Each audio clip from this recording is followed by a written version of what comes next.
Here is your host, Philip Nelson. Hey guys, welcome to another special episode of the Philip Nelson Podcast. I'm really excited. I have a great guest on with me today, the legendary Mike Baron, one of my all-time favorite comic book writers. Back when I had my comic shop in the 80s, he did some of my favorite books at that time.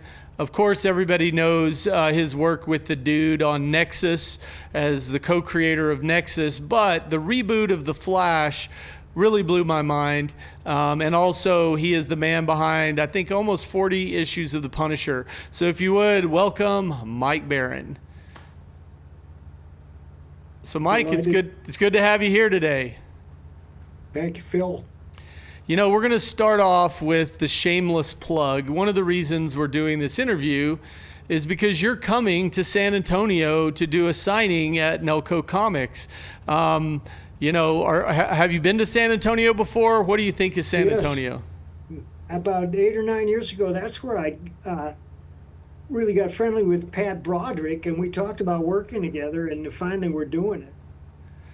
So when we come in next week, you're going to be here Thursday, and you're going to be signing all day. We do have a lot of Mike Baron books here for people to buy to get signed. They can bring in their own.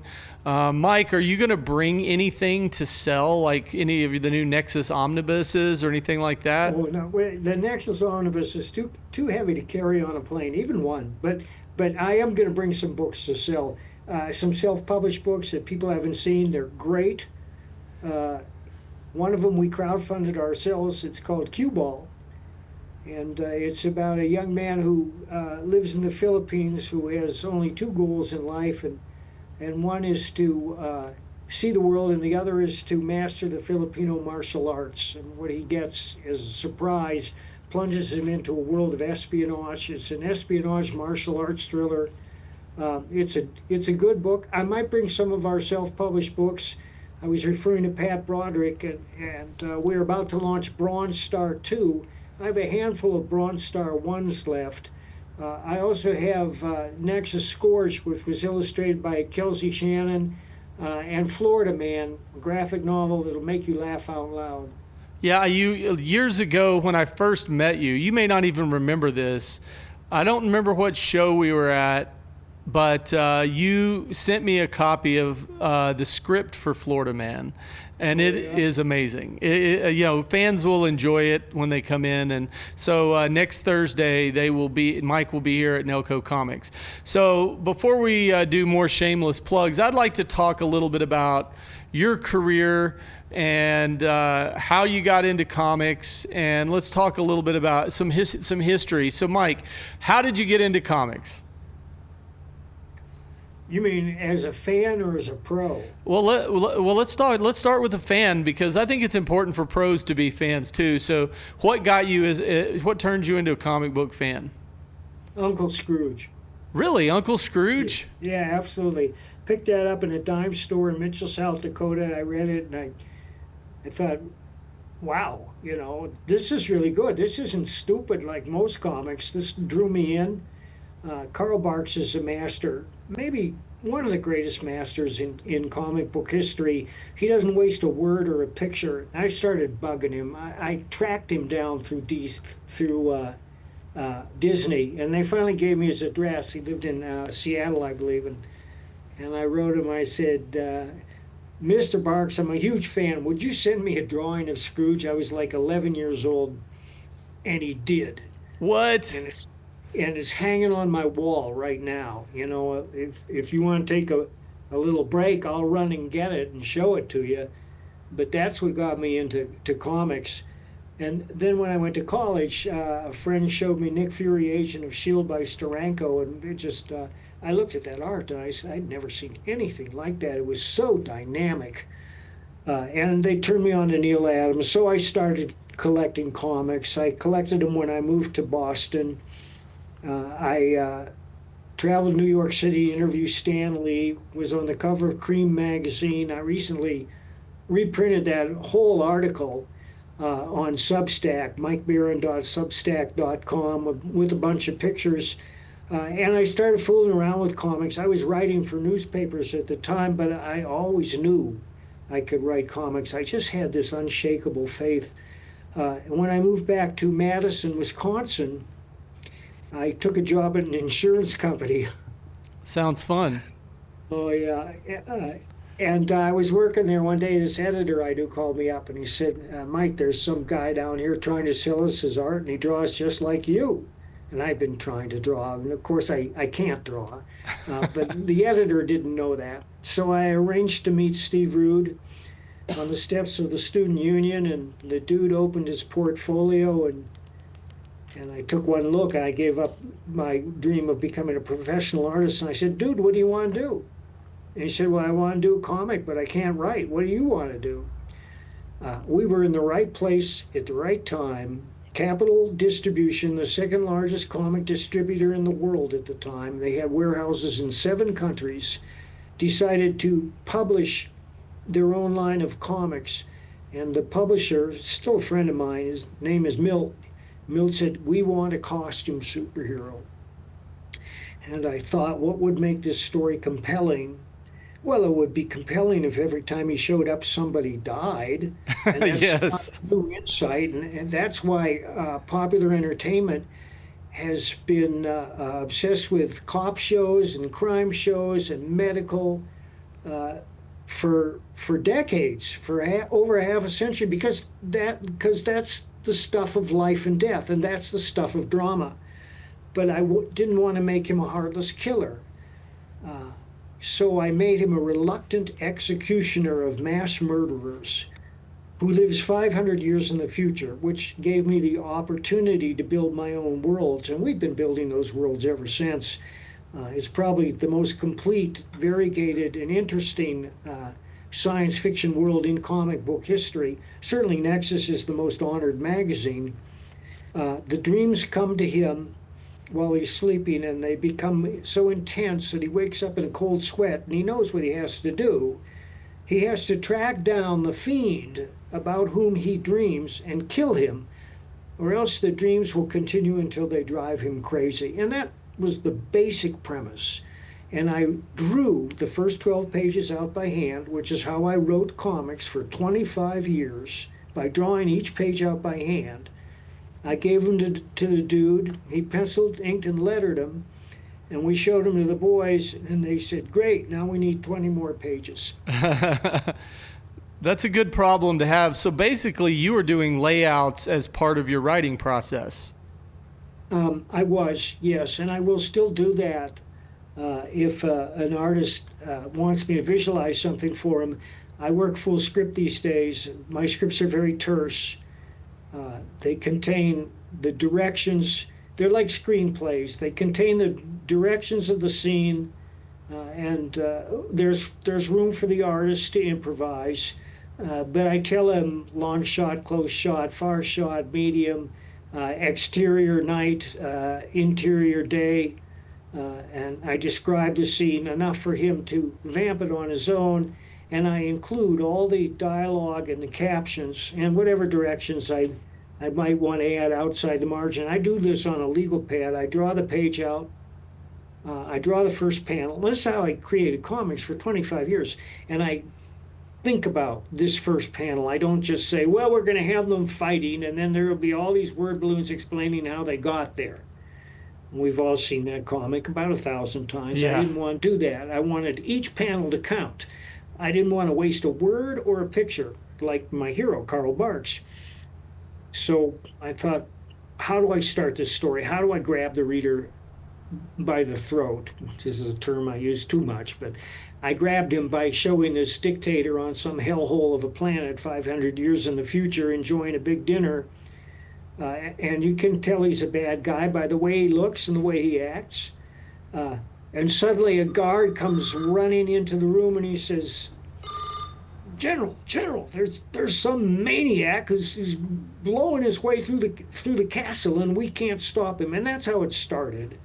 And then I looked at the next panel, because there were probably 5 or 6 panels on that page, and I thought, what happens next? And I think that's the part of the key to my success, and it should be the thought process of anybody who writes fiction for a living, whether prose, a screenplay, or a comic, is what happens next. Does it advance the story? Does it cast light on the character? Does it entertain? I don't want to waste a word or picture like Karl Barks did. I want everything to move the story forward. But a story is many things. It's not just action and fighting. It's also quiet moments where we get to know the protagonist with a little bit of humor, maybe, or a little bit of pathos.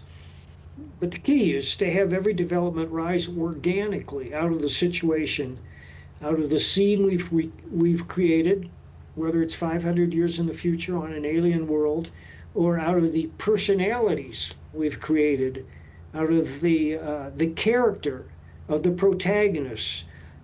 And of course, the type of fiction that I do, we want a protagonist that the audience can root for, somebody with whom they identify, with whom they care about. Right. That question, what happens next, is the most crucial question in fiction, because if the reader doesn't care, he's not going to turn the page. Yeah. How do you make him? Well, how do you make him care?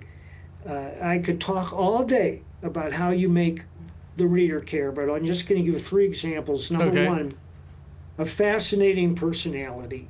Sherlock Holmes is the most popular fictional character in history. People love Sherlock Holmes. There are 100 times more Sherlock Holmes stories, novels, and movies today than Edgar Rice Burroughs, or not Edgar Rice Burroughs, excuse me, Arthur Conan Doyle imagined in his day. The second surefire trick is a fascinating scenario, and I always think of Jurassic Park. It's irresistible. Just the idea of doing a modern theme park where they clone dinosaurs and bring them alive, you're going to gather in a huge audience. And the third method is a seductive narrative voice, which is harder to achieve in comics than it is in pure prose, but you can do it. Also in film. What is an example of that? Pardon? What's an example of the seductive narrative prose? Well, at the one end of the spectrum, you have the invisible prose. You have the invisible voice. I always point to Michael Connelly for that, the great crime writer. He writes the Bosch novels. And when you read his books, you're not aware that you're consuming words. The words are he plunges you into the scene so completely that you're living the adventure without being distracted by big words or awkward language or anything like that. And we've all seen that. We've all had to fight our way through a story or a book because we were fascinated by the story, but the language could have been trimmer. At the other end of the extreme is the self-conscious, I'm not going to say florid, but very showy seductive voice. And a modern example of that is Michael Chabon, who wrote The Amazing Adventures of Cavalier and Clay. You need a dictionary at your elbow when you read Michael Chabon. Same with Anthony Burgess. Also, James Elroy, who wrote L.A. Confidential, has a seductive narrative voice that's the opposite of those guys in that he writes like a machine gun. I went in the room. Harvard was there. I pulled my gun.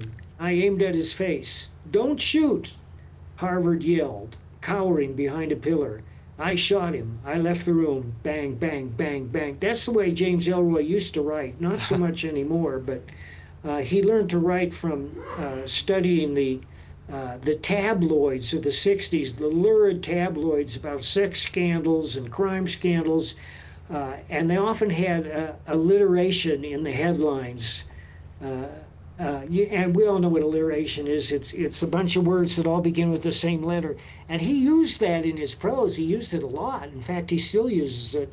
And that's the spectrum of the seductive narrative voice, from the invisible to the extremely showy. That's interesting. So you were basically, when you and the dude teamed up with Capital City Comics, you created Nexus.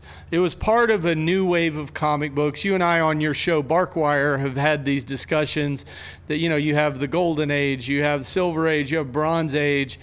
But a mutual friend of ours, Bob Burden, which I mention a lot, he's really has created this idea of the new wave of comics, because you had new wave music at that time.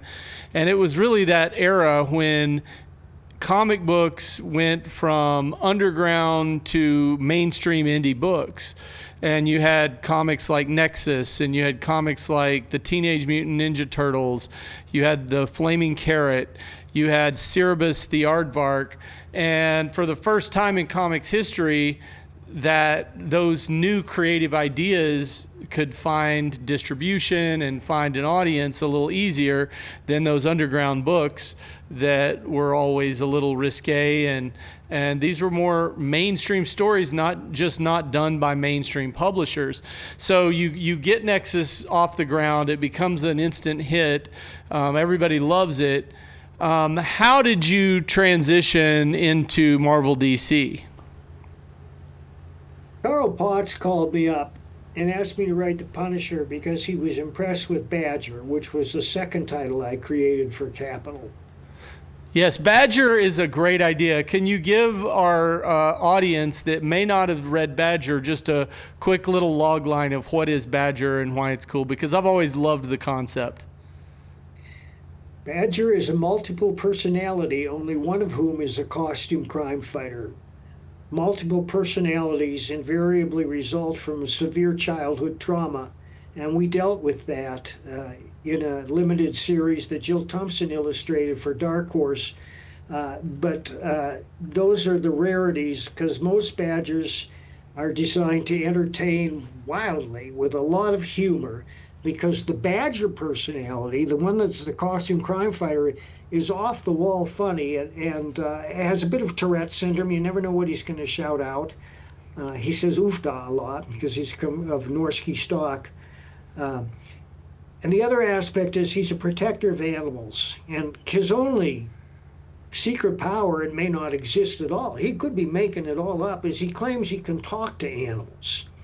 And he'll talk to a dog, he'll bark and woof, and the dog will bark and woof back, and he'll turn to whoever's with him, like Daisy, his therapist, and say, he wants chicken sausage with broccoli. And you never really know if he has the power or not.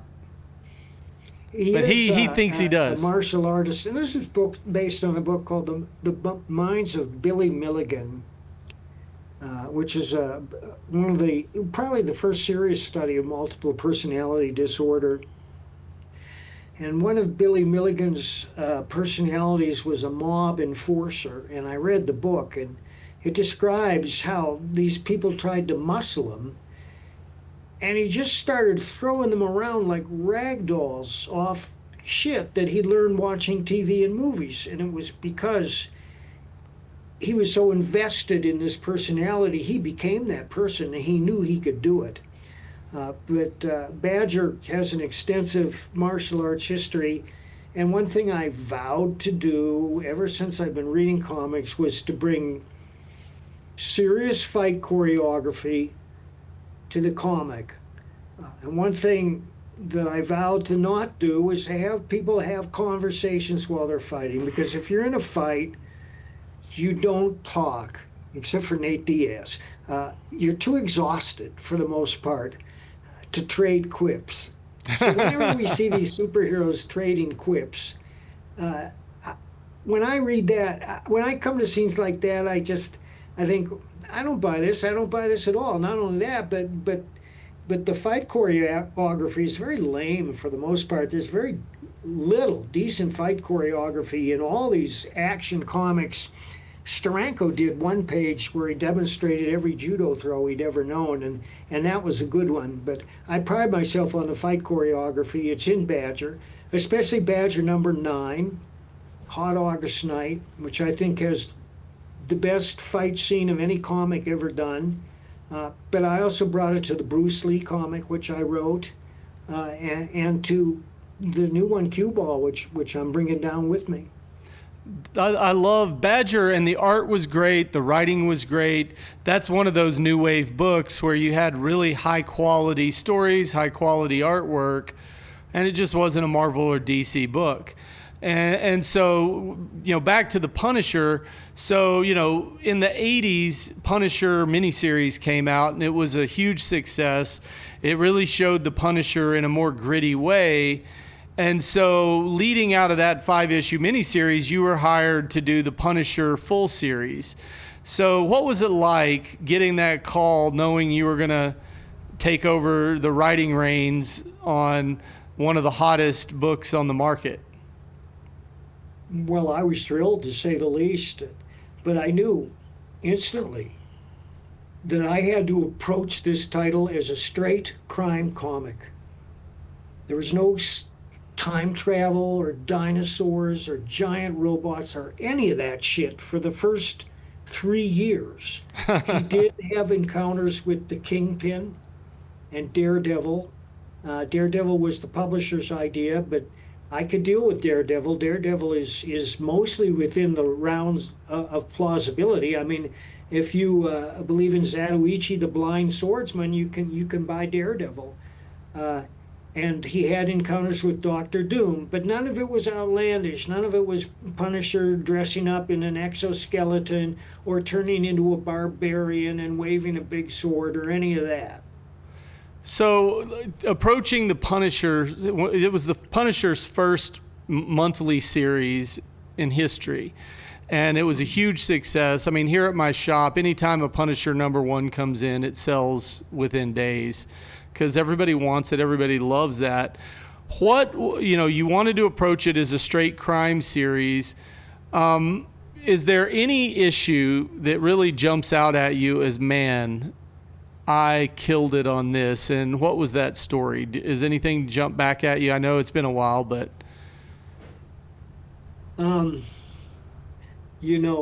Phil, I have to go through those issues to remember what I wrote. But yeah. I'm very proud of the one where he went to confession. Oh yeah. Then there was one called I Hate New York, which was about this gang of female crooks who were running amok on the subway.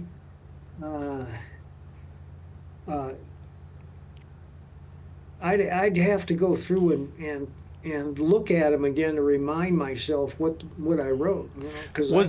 Another question on the Punisher. Was there anything, because I know you really think hard and you put a lot of effort into make people your characters feel authentic. Was there anything that you can recall that you brought to that Punisher series that humanized Punisher more, because he already had a good story. His family was murdered by a fight in the park between the mob, and he now is, on a vengeance track. But was there anything you brought to the Punisher as a character that you felt like humanized him more than he already was? Well, the first thing that comes to mind was Microchip. Okay, yeah.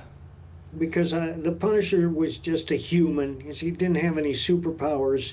And he couldn't do it all alone. He was an experienced veteran, military veteran, but he had to have some technical help.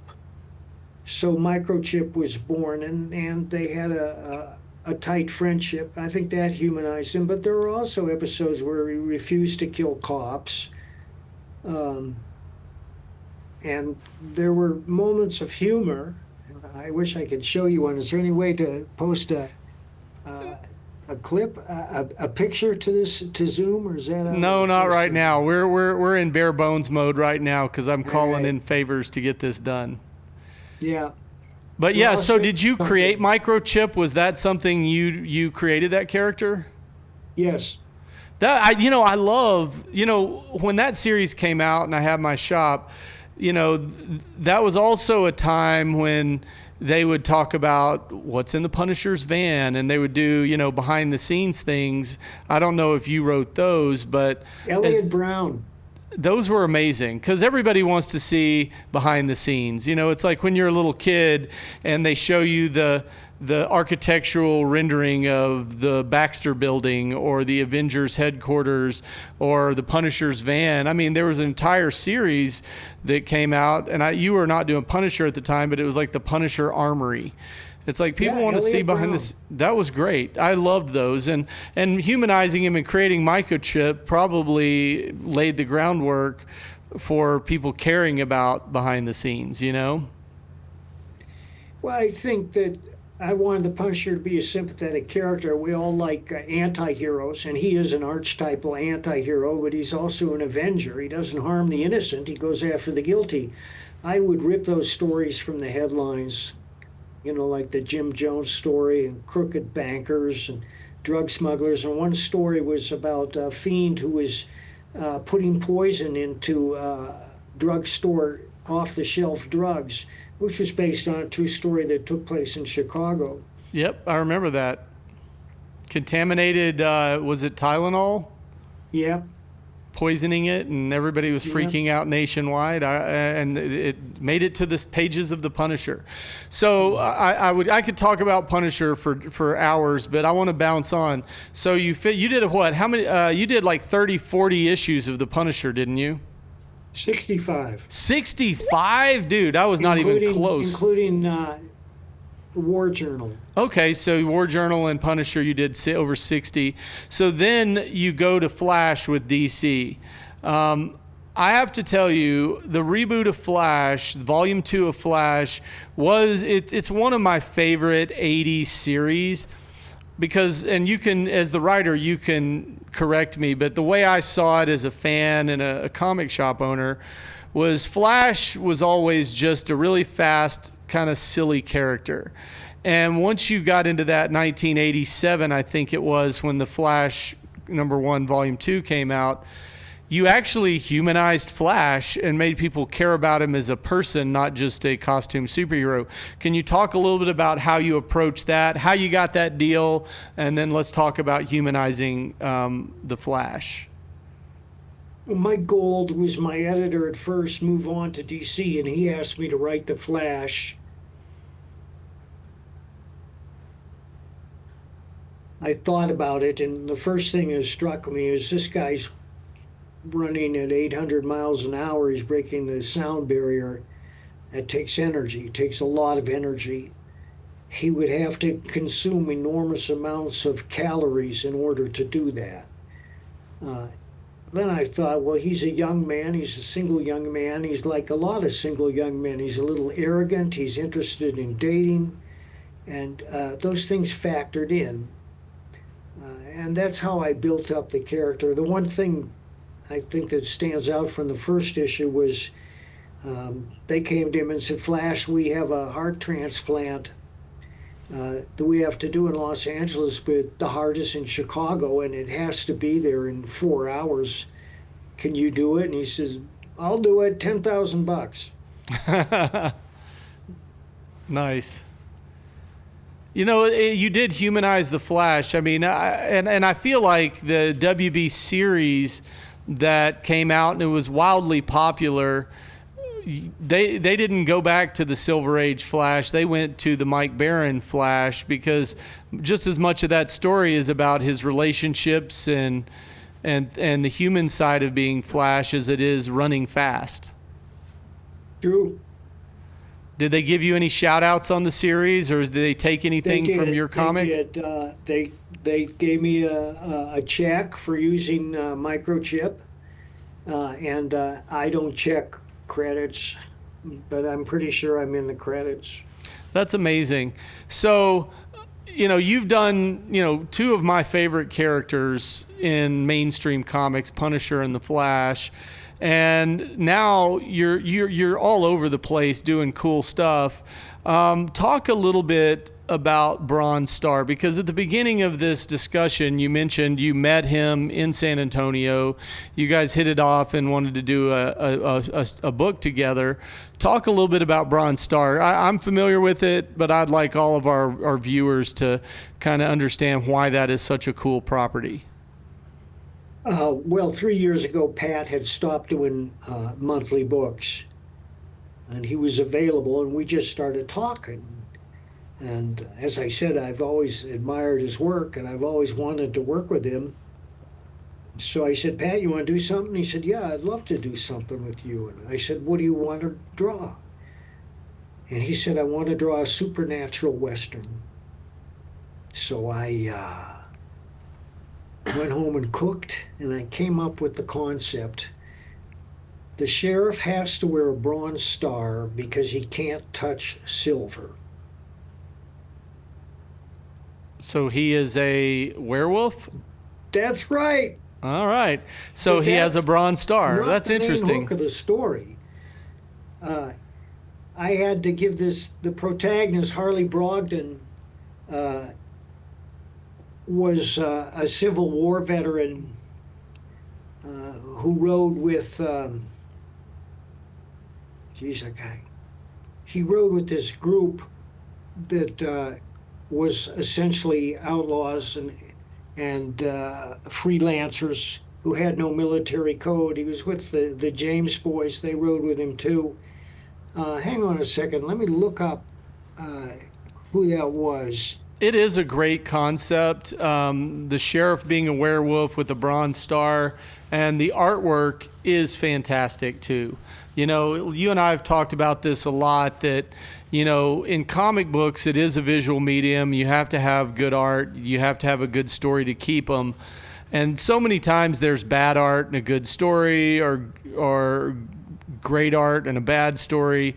It is nice when the story and art are on par with each other, and Bronze Star is definitely in that category. I'm really excited that you're bringing some Bronze Star number ones to the shop when you come here to sign, because I want to buy one, because I do not have a number one. So I hope I have some. We're going to go. You got my hopes up. Bronze Star 2 in about a week, and we're very excited about that. Harley Brogdon rode with Quantrill's Raiders. And he's been ashamed of it ever since. He never took part in the rape and the looting and the murdering, but that's what Quantrill's Raiders did. And he broke away from them and headed west.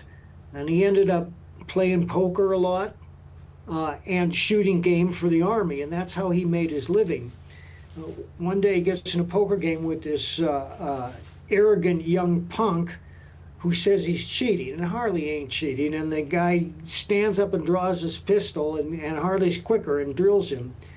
And then the saloon owner says, you better get out of here, because his father is a very wealthy landowner, and he's going to go through the gates of hell to hang you. So Harley goes on the run. He keeps fleeing north, and finally he ends up in this tiny town called Cobb's Gap at the foot of the Canadian Rockies, which everybody calls the ass end of nowhere. Every time he introduces himself, they say, "What are you running from?"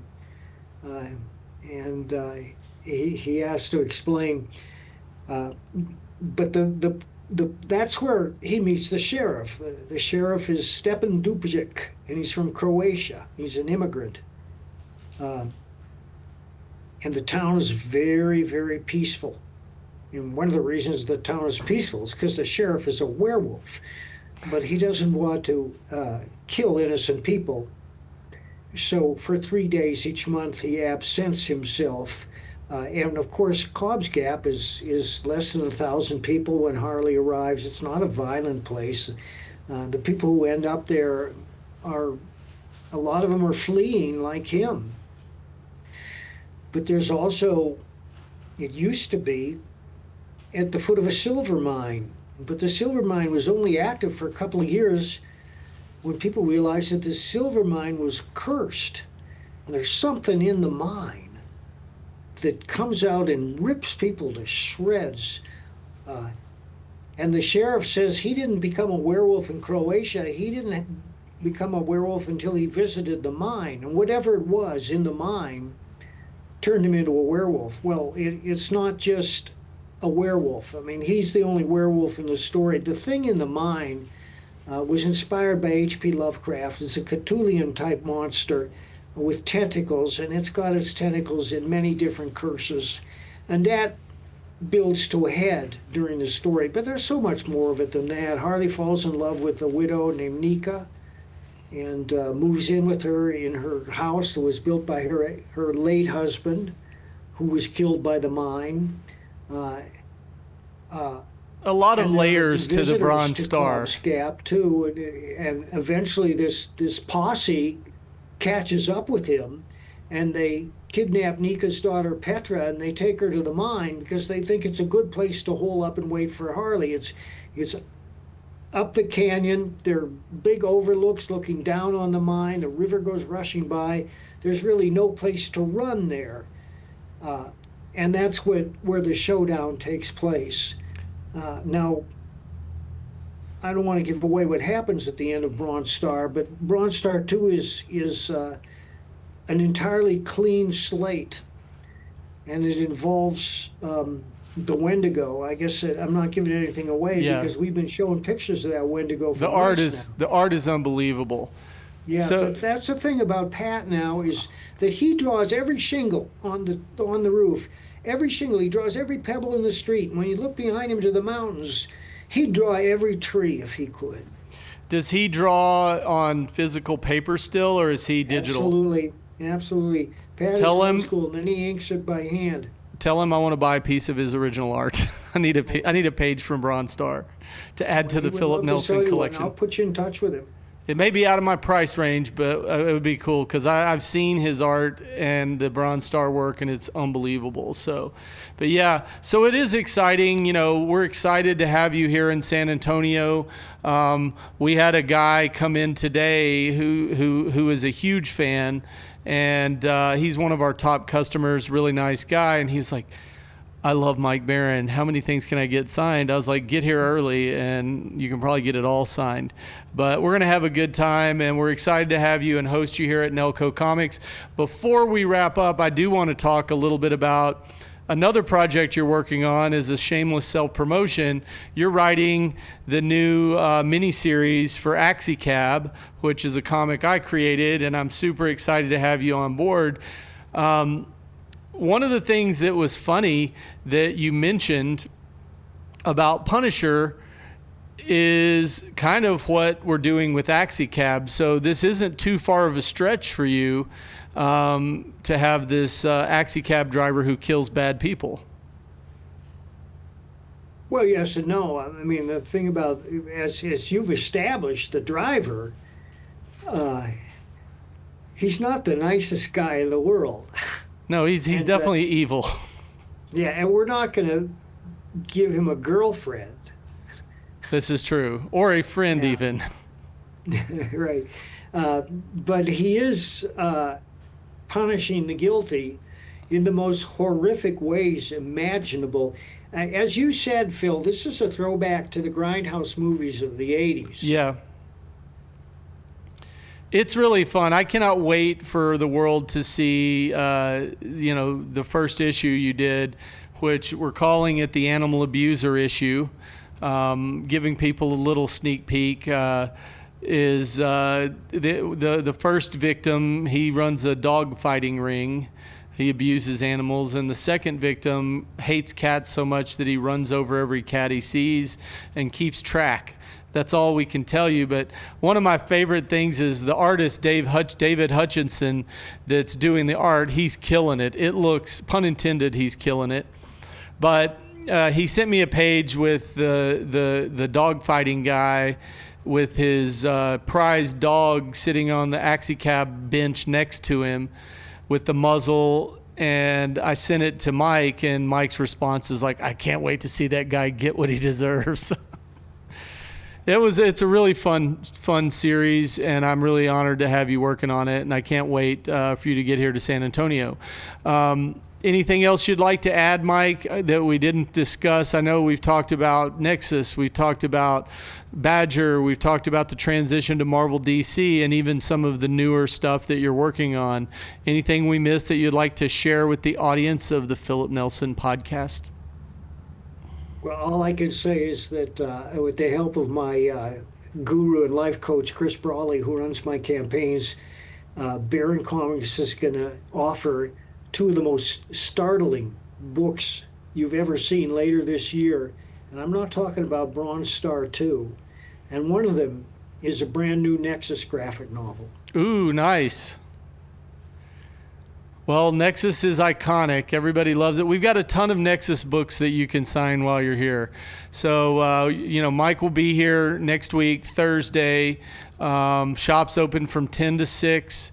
And come out, meet Mike, talk about comic books, talk with us about comic books, get some things signed, and maybe learn some secrets of your favorite comic book. But Mike, we really do appreciate you joining us today to talk about the history of comics that you've worked on and also your upcoming appearance at Nelco Comics in San Antonio. Thank you, Phil. All right, we'll see you guys next time on another special edition of the Philip Nelson Podcast. Nelco Media. Stream like a hero.